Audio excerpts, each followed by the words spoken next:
Ciro, sou aqui de Duque de Caxias, no Rio de Janeiro, e queria saber sobre qual é o seu plano de segurança voltado para o enfrentamento às milícias no Rio e como você pensa construir o Ministério da Segurança Pública. E lança a delegada Marta Rocha para governadora.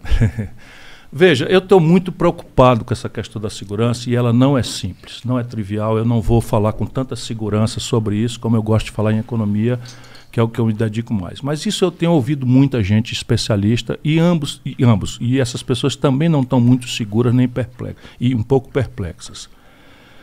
Entretanto, algumas ideias já tenho.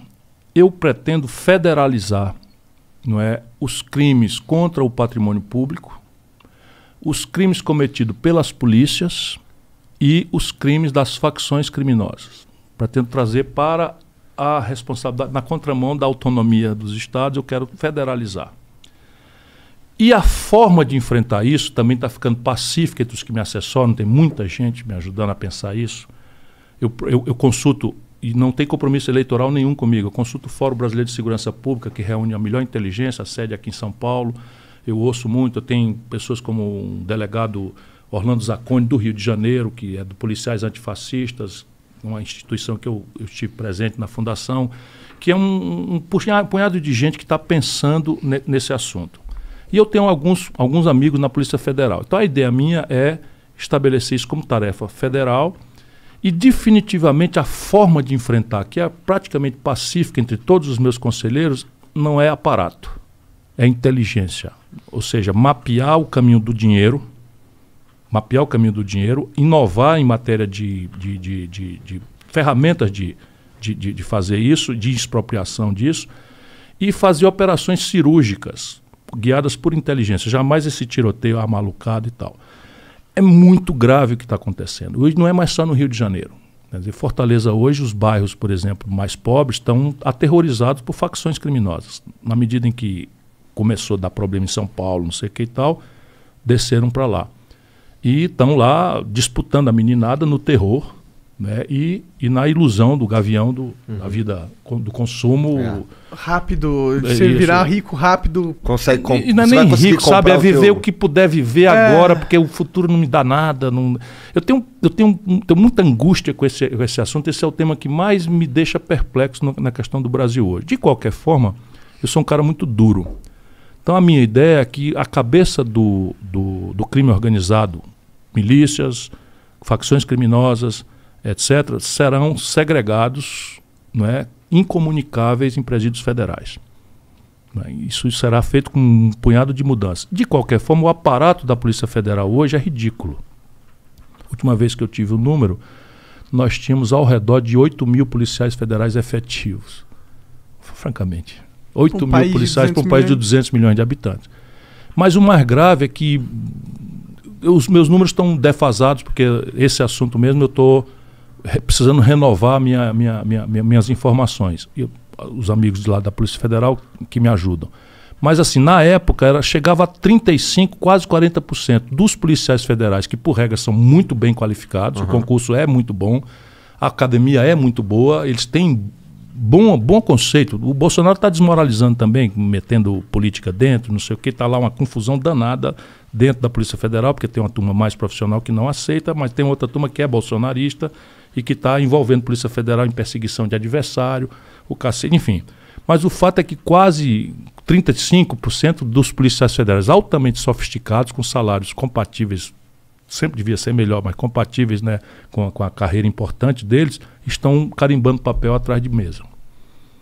Então uma das providências que eu vou tomar é pegar essa gente toda e botar para a rua, para investigação, e aumentar o efetivo da Polícia Federal para que ela assuma como federais esses crimes. O crime contra a administração pública, o crime de facções, organizações criminosas de qualquer natureza. Daí tu tem o quê? Que dobrar o efetivo? Será? Mais do que dobrar. Mais do que dobrar. Como os presídios federais. Nós também não temos presídios federais suficientes para você segregar a cabeça do comando do crime.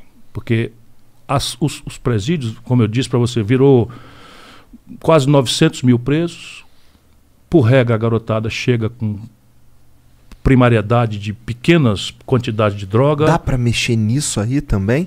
Dá para mexer. A cabeça. Você tem que mapear o dinheiro, Esse é o caminho, sim. Onde é que eu estou vendo isso? Eu estou vendo nas experiências internacionais que algum êxito tiveram. As pessoas falam muito na experiência norte-americana do Tolerância Zero em Nova York. Tinha um momento muito grave.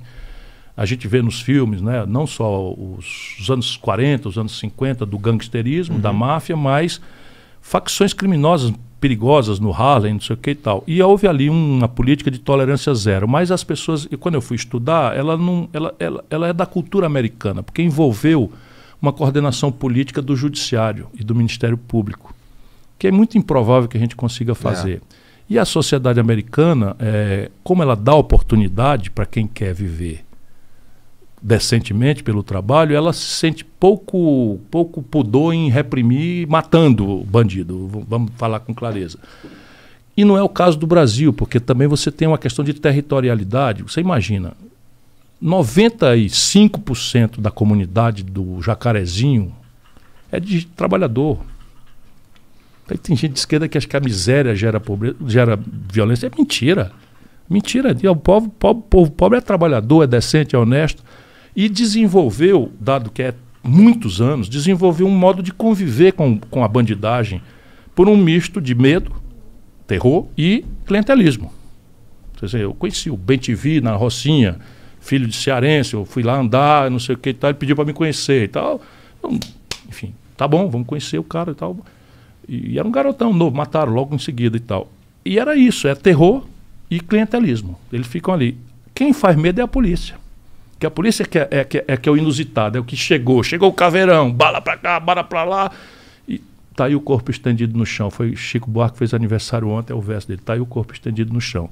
Nós precisamos conversar sobre isso, nós não podemos nem ficar nessa ilusão idealista, mas pouco compatível com a vida, de que a miséria gera a violência, que a gente tem que ter uma coisa que transformou na cabeça da população a generosa ideia de direitos humanos como uma espécie de proteção, de acobertamento à violência. Isso está errado. Está errado. Não é assim. Bandido é bandido e bandido tem que ser enfrentado como bandido. Não dá para não trocar tiro com uma facção criminosa organizada, porque o único jeito de você vencer eles é não. Veja bem, se você tiver, vamos lá, uma área aberta em que a mira seja quando você quer, nenhum problema, eu entendo isso.